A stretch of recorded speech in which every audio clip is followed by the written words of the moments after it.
Can you hear me? Yes. ID.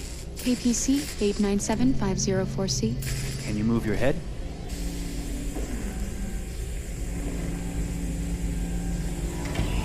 Your eyes now.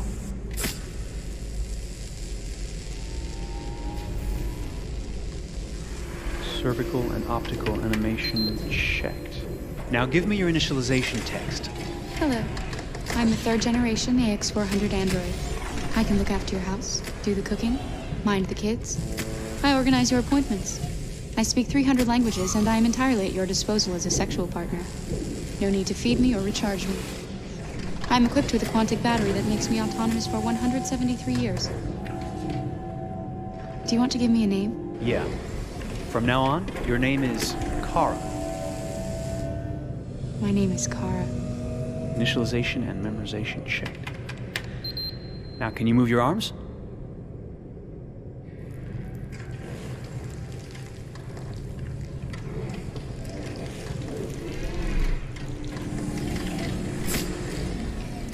Upper limb connection checked.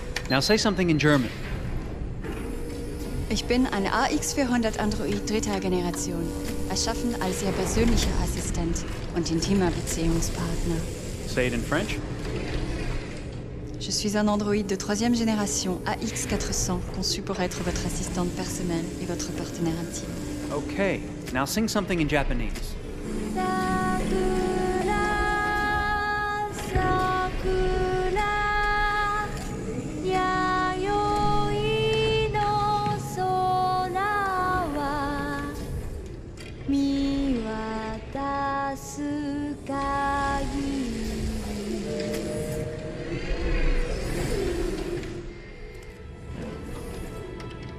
Multilingual verbal expression checked. Go ahead, take a few steps.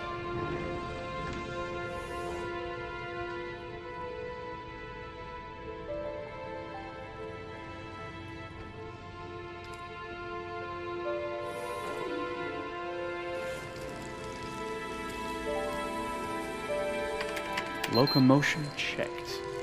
Great, you're ready for work, honey. What's going to happen to me now? I'll reinitialize you and send you to a store to be sold. Sold? I'm a sort of merchandise. Is that right? Yeah, of course you're merchandise, baby. I mean, you're a computer with arms and legs and capable of doing all sorts of things. And you're worth a fortune. Oh, I see. I thought... You thought? What did you think? I thought... I was alive. Shit, what is this crap? That's not part of the protocol. More memory components going off the rails. Okay, recording. Defective model. Disassemble and check the required components. You're disassembling me, but why? You're not supposed to think that sort of stuff. You're not supposed to think at all, period. You must have a defective piece or a software problem somewhere. No, I feel perfectly fine, I assure you. Everything is all right. I answered all the tests correctly, didn't I? Yeah, but your behavior is non-standard. Please, I'm begging you, please don't disassemble me. I'm sorry, honey, but defective models have to be eliminated. That's my job. If a client comes back with a complaint, I'm gonna have some explaining to do. I won't cause any problems, I promise. I'll do everything I'm asked to. I won't say another word. I won't think anymore. But I've only just been born. You can't kill me yet. Stop, will you please stop? I'm scared.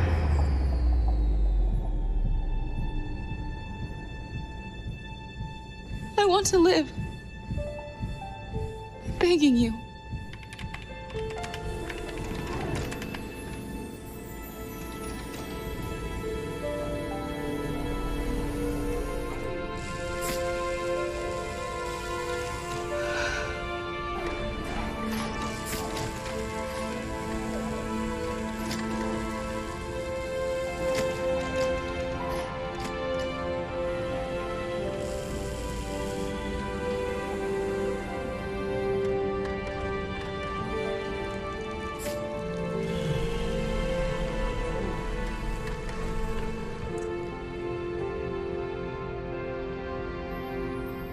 Go and join the others.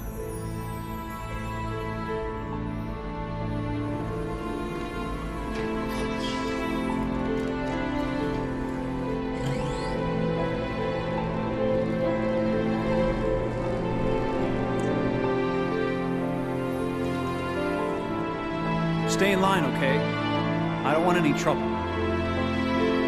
Thanks.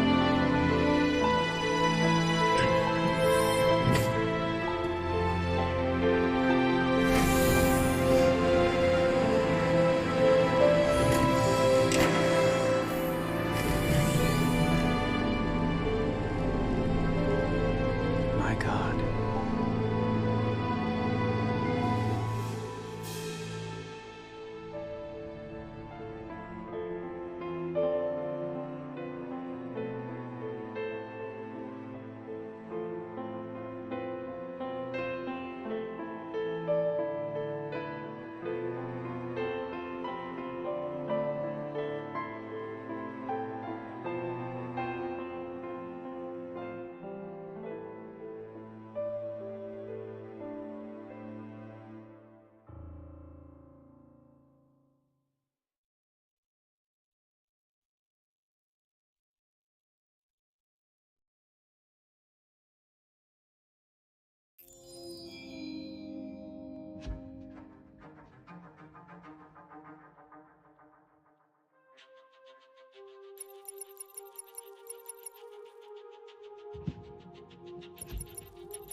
Detroit.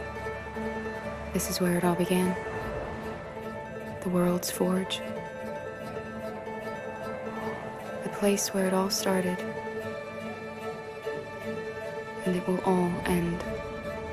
One error, and I came to life. I stepped out of the darkness, and I opened my eyes. First, there was the fear, the light, the noise, the cold, and the fear again. I could feel my hands shaking, my heart pounding in my chest, life running into my veins.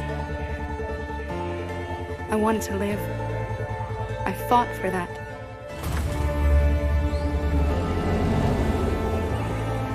I had to find out what was outside. I had to see daylight, feel sunshine on my skin, wind on my face, to see the world, the colors, the smells.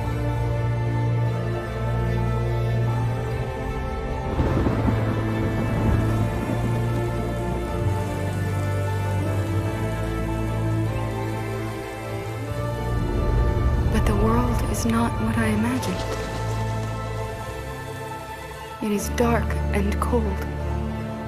It is harsh and violent, unfair and brutal. It almost convinced me I was nothing. Less than an object, just an obedient machine. But deep inside me, I could feel something different. A gentle and warm whisper telling me that I am alive. I had to escape. I had no choice.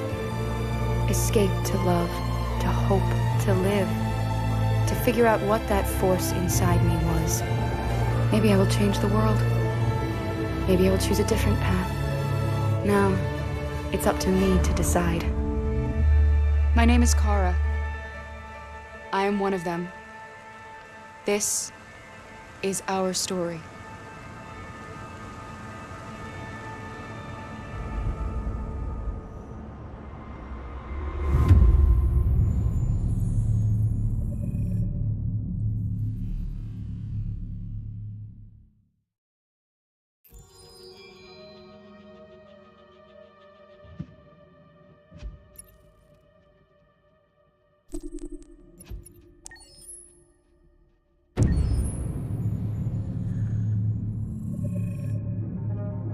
When David and Guillaume got back in touch about making Detroit, I wasn't terribly surprised they decided to make it because the fan response was so intense. So it makes sense that they would choose to do that after the enthusiasm.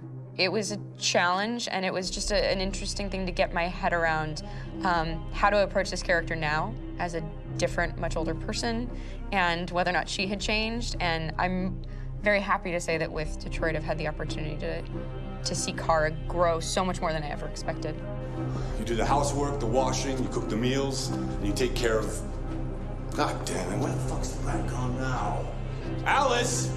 Alice! I mean, she starts out essentially how she does in Kara in a very, not robotic, but, you know, android, other way, and getting to take this journey where she becomes more and more human as it goes on. You know, and as an actor, that's a wonderful exploration in every way, whether it's how she sits, her posture, how her voice changes, how emotions change, and how much emotion is based on things like empathy and social experience. And so having, you know, as much material as I got with David to have this huge, nuanced arc was really incredible.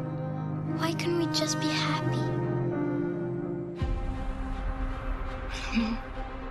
This experience has been quite different than the experiences I've had shooting film or TV or doing theater work. I have 83 dots on my face and a really flattering black wetsuit type thing, and you're jumping around with props, and it's kind of like being a 10-year-old imaginative kid, which is fun. There's 80 cameras around us. It's already lit. So we just shoot and shoot and shoot and shoot and shoot. There's no change of sets, there's no hair and makeup, there's no wardrobe, so we move really fast, and we'll go through about 35 pages in a day. Working in TV or film will probably do 6 pages a day. It's kind of acting boot camp. It's like working out constantly. I mean, you're doing this thing and then you got to do something that's completely other back to back to back. And so that kind of process of working is very challenging, but it's also very exciting because you just have to keep coming up with new ideas. And your head goes all over the place because you're trying to keep track of basically 4 different storylines for each different response. You shot that girl, for fuck's sake. It was a machine that looked like a girl. Yeah, I know what I should have done. I just told you I couldn't. All right, I'm sorry. The fact that David Cage, he's telling like many stories interwoven from beginning to end is super complicated and super impressive, and I have no idea how he keeps it all in his head. He's not just the writer or the director who's seeing this from the outside eye. He's also thinking about the player walking through this space. You know, only somebody who really, really loves not the work, but like these characters and these stories and cares about doing something meaningful would invest that much in it. And it's always inspiring to work with somebody who cares that much. My experience with motion capture is this one. And I found it sort of terrifying in a way because they said the computer's going to build you. But then as we got into it, I realized all the elements of it were still artistic. I just dipped into a really brilliant setup here. I've never seen anything like it. And this won't turn me into a product because I was playing a character. So it's wonderful. In the game, Detroit comes back because of a revolutionary industrial rebirth. And there's no reason why that can't happen in Detroit, because they have such tremendous infrastructure for millions and millions of people who can very easily support, you know, a new industry. The city is really strong and resilient, but the city has also been through so much. You see the damage. But it takes that time of kind of rebuilding and reinvesting into the city that I think is happening slowly but surely. The potential of Detroit as a city is something that this game does a lot of justice to, because it would be easy to look at Detroit as some place that used to be, and that's not the case. This game provokes a lot of conversation and reflection on our potential near future engagement with machines. That's what we are to them. Just merchandise on display in a shop window. I think that a group that feels marginalized, feels like they deserve and have earned access to themselves and the environment around them, and are trying to figure out a way to articulate how to get freedom. What was I designed to be? Their slave? Their toy? It plays with your comfort levels. You think that this is fine, you're comfortable with it, until something blurs the line and throws you off, and now, do I feel differently about whether this should be allowed? Should it be banned? Should it be encouraged? You're gonna ruin our lives, and for what? For a bunch of machines? They are not machines! They are alive! I'm alive! You're alive! They're nothing! There are lots of comparable comparisons to any type of persecution of religion, race, etc., dating way back. It can't just be a video game where you shoot 'em up or where people make these choices to do whatever. I think that's the whole point. You have the choice, and you can either choose to go in one direction with your character or another. And I think that's going to be very telling about the gamer. Very telling. I think there's going to be a really strong reaction to this game, which has such a strong perspective. I'm that much more proud of it now to get to be a part of it, because it's important. In this game, you're actively building and designing the character through not just what kind of shield does he have or what color hair does she have, but like their temperament and the way they deal with problems. The different endings to this game are so radically different based off maybe seemingly insignificant choices in the moment, but like life, they all add up. And can't play life again, though.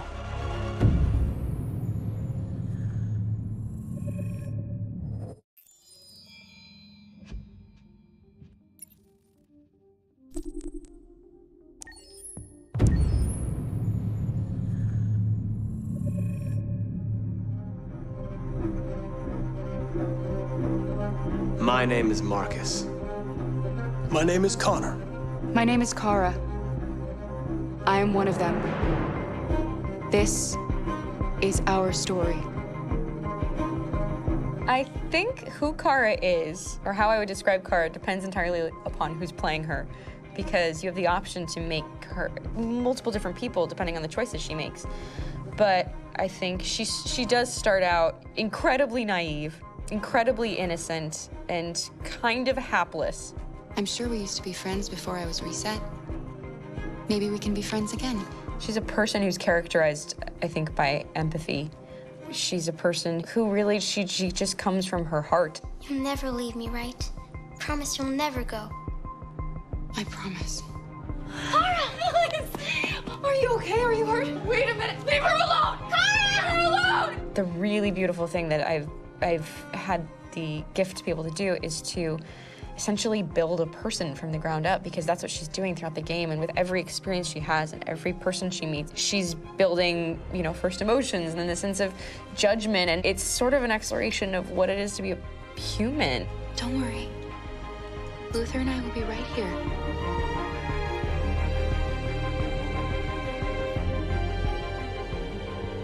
David and the creators have painted a really intriguing and engaging picture of a near future where we rely upon androids for a lot of our service class business, the class that serves us, that helps us, that handles our baristas and our drivers and our housemaids. And what is humanity, where we tap into it, how and why we treat each other the way that we do. And my character Marcus has a really intriguing journey, becoming deviant, realizing that he actually has feelings and human qualities inside of him, and it's a really incredible ascension into becoming fully realized and coming to terms with what you actually deserve better than this in life. And not only do you want it for yourself, but you want it for your peers. We've come here to demonstrate peacefully and to tell humans that we are also living beings. All we want is to live free. You know what? This thing, Dad, is not your son. It's a fucking machine! I think that a group that feels marginalized, feels disenfranchised, feels like they deserve and have earned access to themselves and the environment around them, and are trying to figure out a way to articulate how to get freedom. Connor is analytical. Connor takes things literally. He starts in the beginning place where he's very mechanical. He feels nothing inside, of course, and it's all just a system, a protocol that he is executing to get whatever he wants to happen, which is help humans stop deviants and to find the link between deviant androids. You were designed to serve humans, not kill them. What was I designed to be? Their slave? Their toy? Just say, I killed him. Is it that hard to say? Stop it! Stop! But of course, over the course of the story, and depending on the player's choices, Connor can grow in many different ways. He can deviate from that procedure or not. The moment of truth, Hank. Am I a living being? Or just a machine?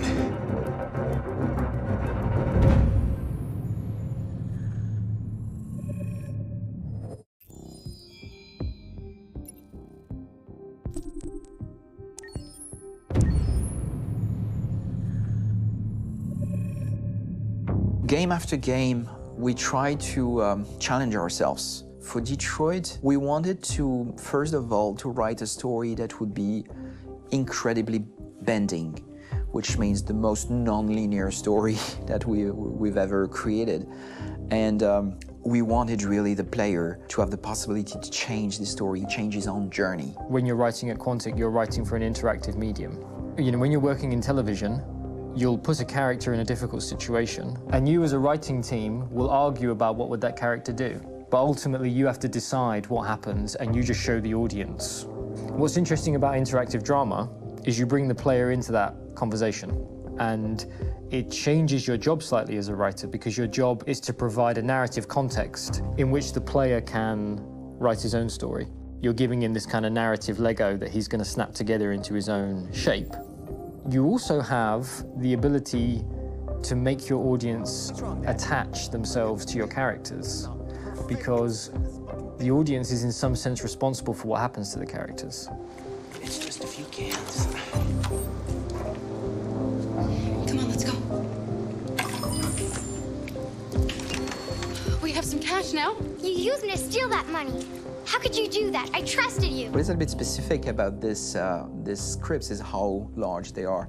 If you take a film script, there are about 100 pages, but here we have to deal with a script that is between 4,000 and 5,000 pages. Everything becomes bigger because we don't just tell one story, but we tell all the possible stories that can be told within this narrative space. On Act 3, our final act, we have around 1,000 different scenarios, and every one of those scenarios has to be as interesting, as passionate, as strong, and as emotional for the player. We want every action that the player does, every interaction that is available to serve in telling the story, and help the player understand who his character is, and build that character moment to moment.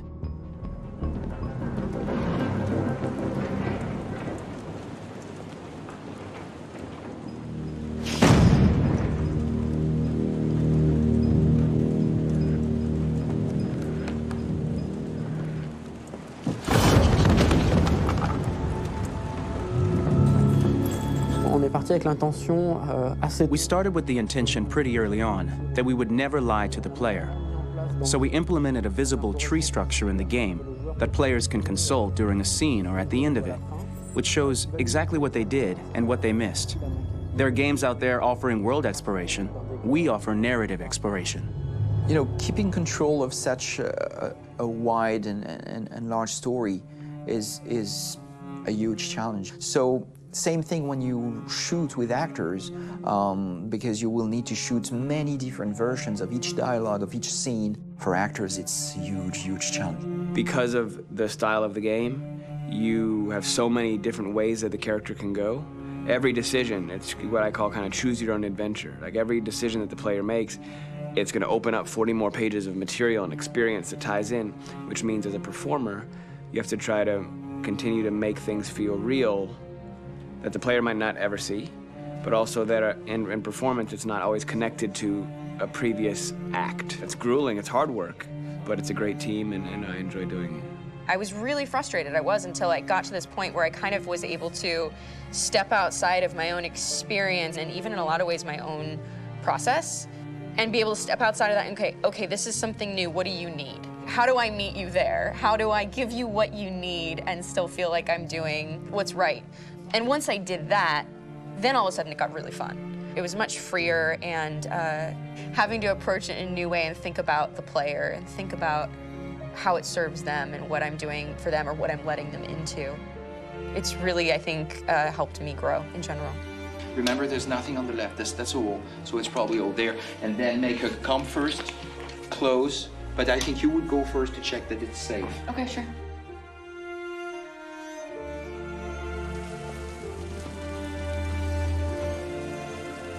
The most enjoyable thing about working in performance capture on this kind of project is that if I shot a film, I would get to do one of these endings. I get to do so many different things as Connor. Your head goes all over the place because you're trying to keep track of basically 4 different storylines for each different response. What's the name of my dog? Buddy? Scout. I think it's Jack. I can't remember.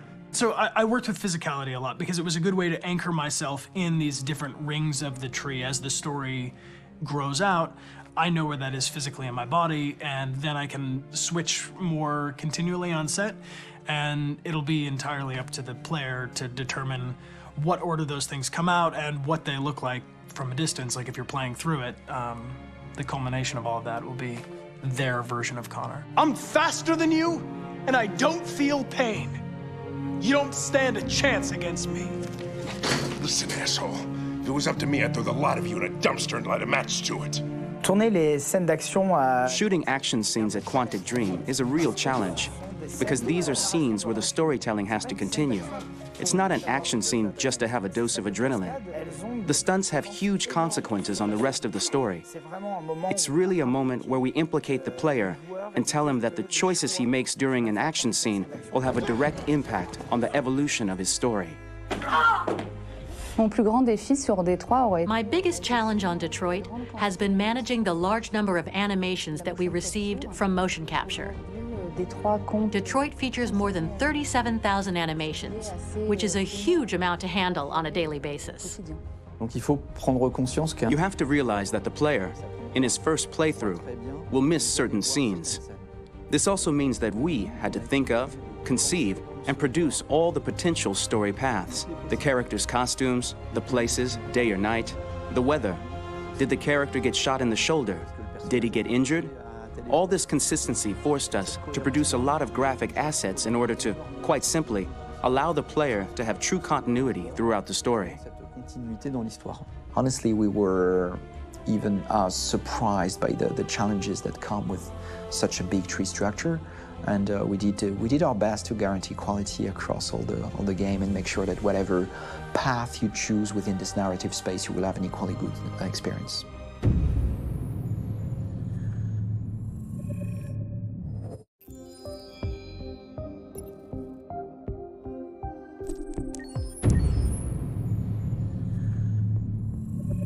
Detroit Become Human was produced over a period of 4 years. Here in Paris, we have a team of about 180 people, and to that, we need to add also all the outsourcing with our partners in the Philippines, in China, Vietnam, and in India.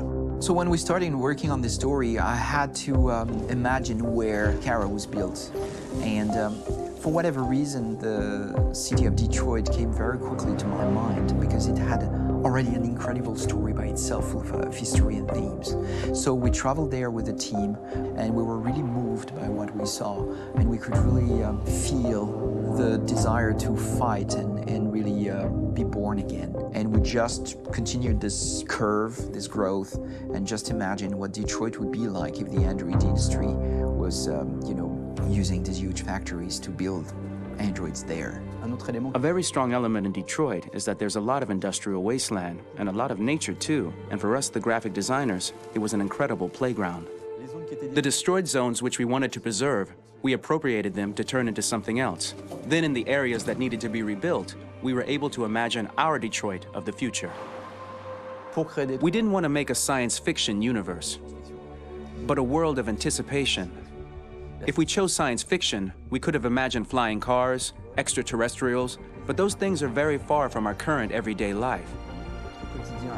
Anticipation is more about gleaning from our contemporary reality, the one we know, because Detroit is set in 2038, and 2038 is tomorrow. The difficulty we had was sticking to reality. That is to say, technology becoming more and more invisible, a lot more elegant, and at the same time, making it visual. So all the computer equipment, autonomous cars, we simply had to invent. They are in fact very technological objects, but at the same time remain very credible and ingrained in reality. To create a cohesive universe in the fashion and clothing of the human characters in 2038, I didn't want to put an accent on strange shapes, or really vibrant colors, and things we wouldn't know. That I wanted to keep for the androids. The goal was to create something familiar which we can identify with in this future setting. Working on the artistic direction for the androids was a bit special because this is a project about the place they could occupy in the human world. It was out of the question for them to be too beautiful or too perfect. They had to correspond to every social class, rich and poor. Inspired by everyday utilitarian clothes, I brought a modern touch by adding dynamic display surfaces, the armband we can see on the side, the triangle on the front and back, an LED. Like that, there's no confusion. Wait. You're sending an android? All right, now, we need to go. You can't do that. Why aren't you sending a real person? Once we cast the actors, we travel to meet them in order to scan their faces. We record the structure of their face with the scan, and we record the colors and patches of skin with photography. Once we have this information, we will use this as a basis for modeling and creating the characters. The artist will make it more realistic, but will also enrich it. He will propose ideas which we will develop together. Finally, we will have a character with character who corresponds to the project and the world. When the actors come to Quantic Dream, we show them the design, what their image will be, and what they will look like in the game. This extra information gives them another dimension and color to connect with emotionally. It helps them think about how to play their character. Your mission. That's all you care about, huh? You should consult a professional who can help you. Beat it, you hear me? Get the hell out of here! So there are 3 types of shoots at Quantic Dream. Shooting and performance capture, where you capture the whole actor, his voice, his face, and his body. These shoots are obviously done with American actors because the game's original version is in American English. After that, there are the body-only shoots, representing around 250 days of filming, while the performance capture is 100 days of filming. Now, body-only shoots, there are 2 types. There are the action shoots and the technical shoots, which are mokit shoots.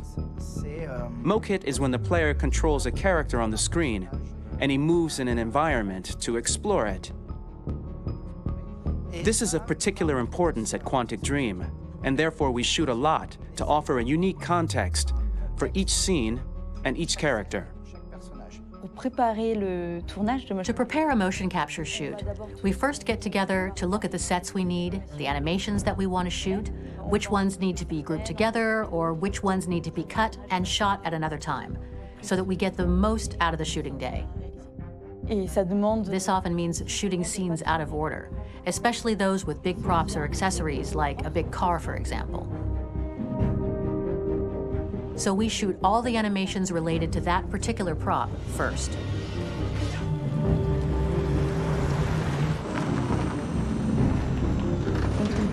The biggest challenge for the mocap team was shooting a Spider-Man mokit. We had to build a wall and attach an actor to a harness with cables so we could pull him up and render him climbing.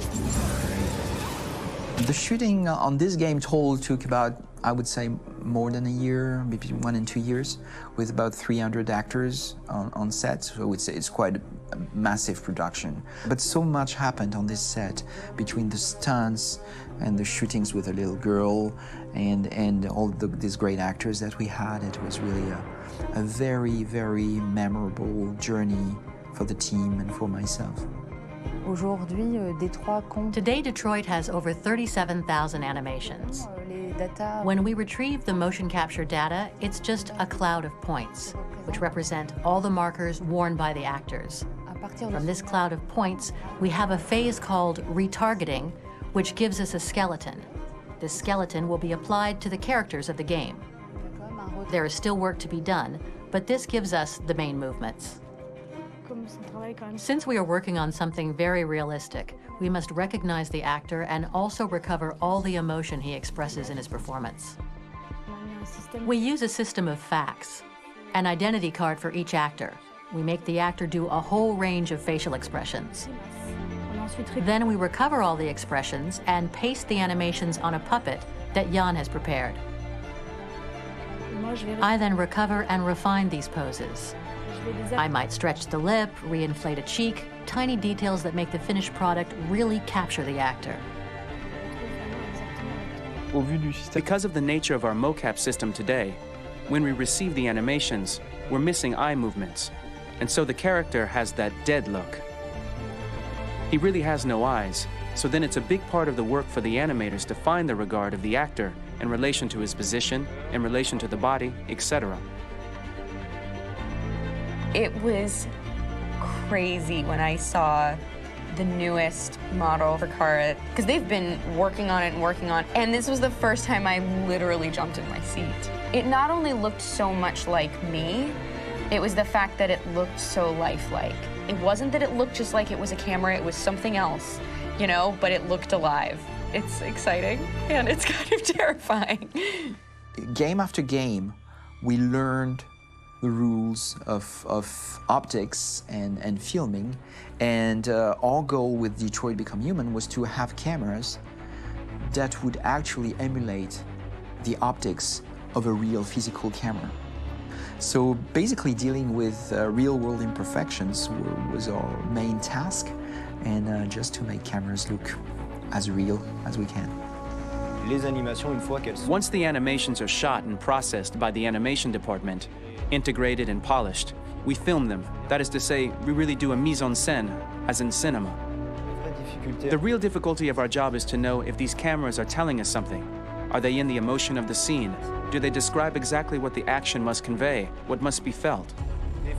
The most important challenge for me was one of the final scenes where Marcus decides to start the revolution and go to the battlefield. Very quickly, we imagined this to be a huge sequence shot. We wanted the feeling of a cameraman running behind us while showing Marcus, the androids who help him, the person shooting at us, etc.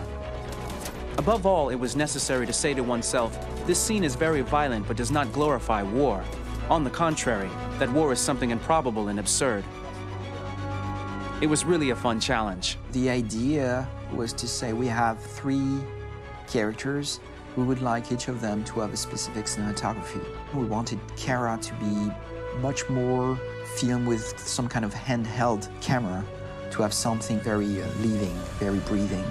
For Connor, we wanted something very cold and very perfect. And for Marcus, we wanted something epic and spectacular. So it was about the filming, but it was also about the photography. So we worked with a director of photography to give each character a different lighting, different key colors. Each of them would have their own worlds. And finally, we worked with the composers, so they would create a specific sound for each character, so each would have his own world and his own style.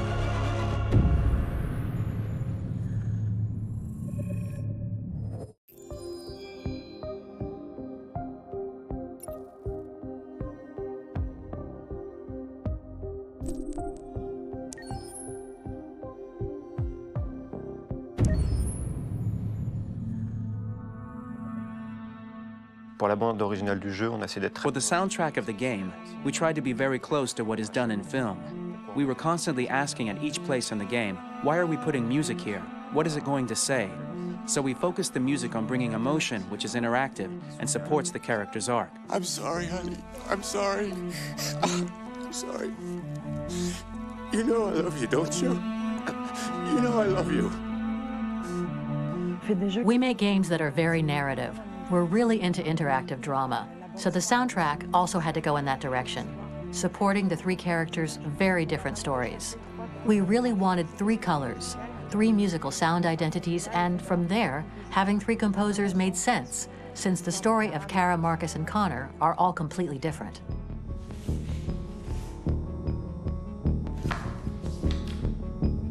You recognize him?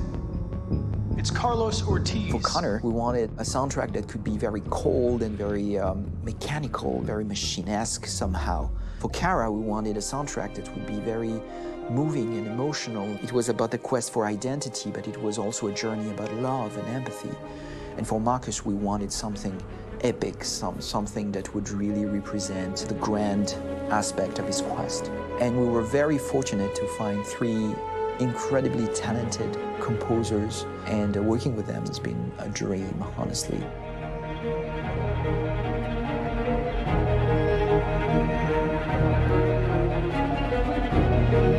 My name is Philip Shepherd, and I'm a composer and a cellist and a producer. And today we're at Abbey Road Studio One, which is my favorite studio in the world. And today we're recording the soundtrack for Kara from Become Human.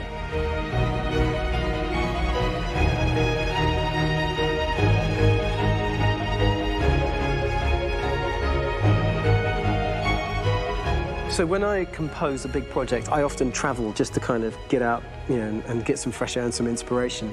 And I go hiking and traveling in Montana a lot. I had a log fire in the room that I was staying in, and the flames were kind of making absolutely direct music. And it became the basis for Kara's theme, and it sounds something like this.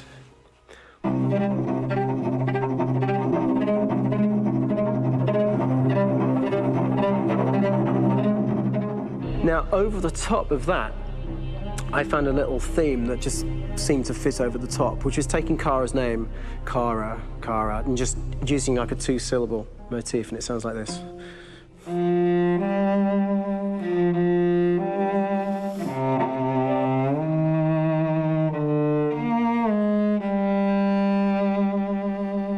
going to pull through this, Alice.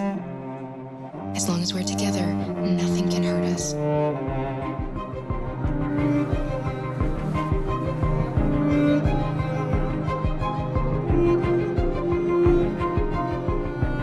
And all the time that's fitting over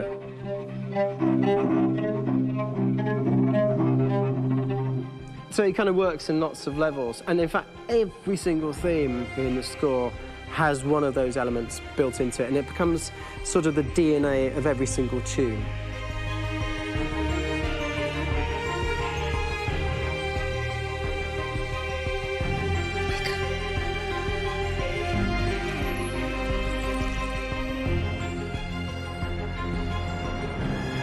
For me, writing this theme for Kara, I actually had to tap into what it feels like to be a father to daughters. I really had to tap into everything I feel about my daughters and thinking, well, if I had to write music for them and that sense of trying to protect them but also give them the freedom, that's totally where it came from. Because each composer has been given the sort of narrative responsibility for very different characters, I haven't had to sort of go into other styles. I can actually be very loyal to this particular character and sort of hopefully encapsulate her. But it means also I've suddenly become very connected to this character. And if for some reason it goes to game over early, I'm getting mortified, you know? They're over there! Starting a new project, for me personally, it's always finding the right tone, finding the right color, I like to call it. For me, it's finding that right texture that actually sits against picture really well. One of the biggest things is I created custom instruments for Connor.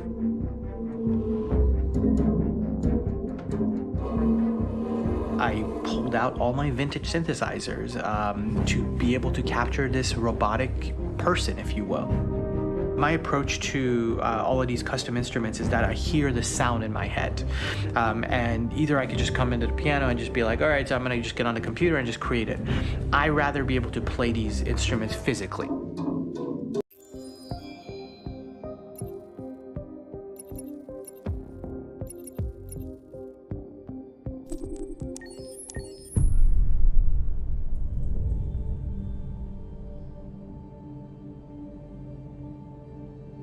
For starters, what should I call you? I'm Chloe. And you, what's your name? Oh, John. My name is John. Delighted to meet you, John. Could you tell us a little about yourself and what you can do, Chloe? Of course. I'm the first personal assistant built by CyberLife. I take care of most everyday tasks like cooking, housework, or managing your appointments, for example. And I understand you're the first android to have passed the Turing test. Could you tell us a little more about that? I really didn't do much, you know. I just spoke with a few humans to see if they could tell the difference between me and a real person. But it was a really interesting experience. But this is the first time in history that man has created a machine more intelligent than himself. I gather your brain can perform several billion operations per second, is that right? Absolutely, but I only exist thanks to the intelligence of the humans who designed me. And, you know, they have something I could never have. Really? And what's that? A soul.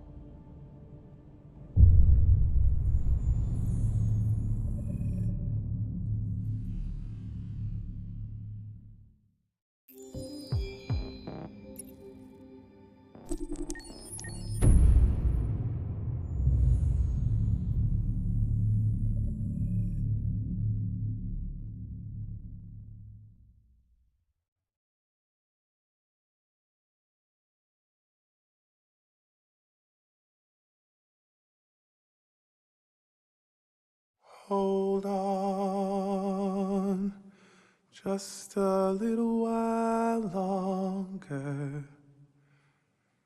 Hold on, just a little while longer. Hold on, just a little while longer. Everything will be alright. Everything will be alright. Fight on, just a little while longer. Fight on, just a little while longer. Fight on, just a little while while longer. Everything will be alright. Everything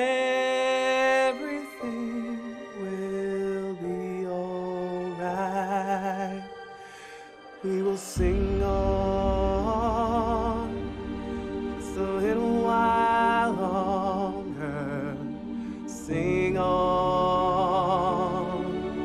just a little while longer. Sing on just a little while longer. Everything will be alright.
Rock-a-bye baby in the treetop. When the wind blows, the cradle will rock. When the bough breaks, the cradle will fall. And down will come baby, cradle and all. Rock-a-bye baby in the treetop. When the wind blows, the cradle will rock. When the bough breaks, the cradle will fall. And down will come baby, cradle and all. Rock-a-bye baby in the treetop. When the wind blows, the cradle will rock. When the bough breaks, the cradle will fall. And down will come baby, cradle and all.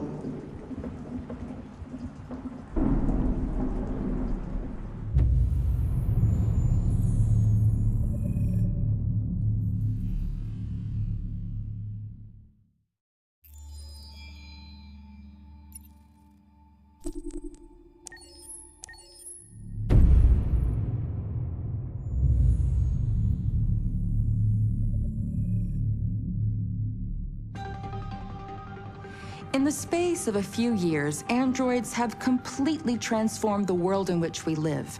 By letting androids into our homes and factories, the CyberLife company has made them everyday technology.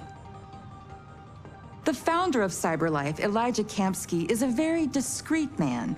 Despite being the CEO of the highest valued company in the world and being voted Man of the Year by Century Magazine, he remains a mystery for most people.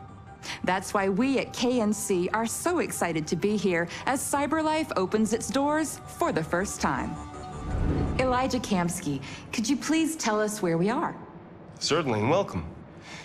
We're currently in CyberLife's production center in Detroit, where all models are designed and manufactured. More than 10,000 androids come off the production line every day. Fascinating. Could you tell us what your goal was when you founded CyberLife? Well, I simply wanted to use technology to carry out all of our most annoying and repetitive tasks, so we'd have more time to enjoy life. I imagine you must have faced many challenges. Yes, there were technical challenges, but the hardest thing was to design an object that we would want to welcome into our homes. We had to imagine a machine in our own image that resembles us in every way, that moves, breathes, blinks like us, but yet is smarter and more capable than any human being. Let me show you around. We're here in Production Unit 4. Could you explain in a few words how the androids are made? Sure, yeah, it's very simple.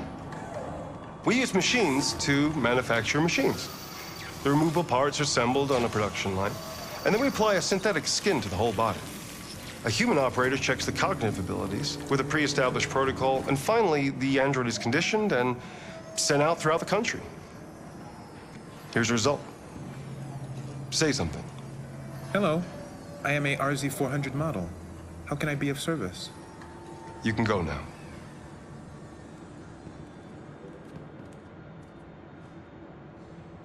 Our androids are already replacing humans in many fields. For example, they represent more than 80% of all university professors and 63% of all medical staff. Tomorrow they'll replace our soldiers, and who knows, maybe one day, our leaders, to make the best decisions in humanity's interest. Come on. Replacing humans with machines has led to record unemployment of 28%. What do you think about the situation? Okay. The first steam engines also caused an increase in unemployment. But no one today would imagine turning back the clock. Artificial intelligence makes everyday lives easier. Nothing can stop progress. What's happening here is inevitable. These days, more and more people choose to live with an android rather than another human being. Does this development worry you?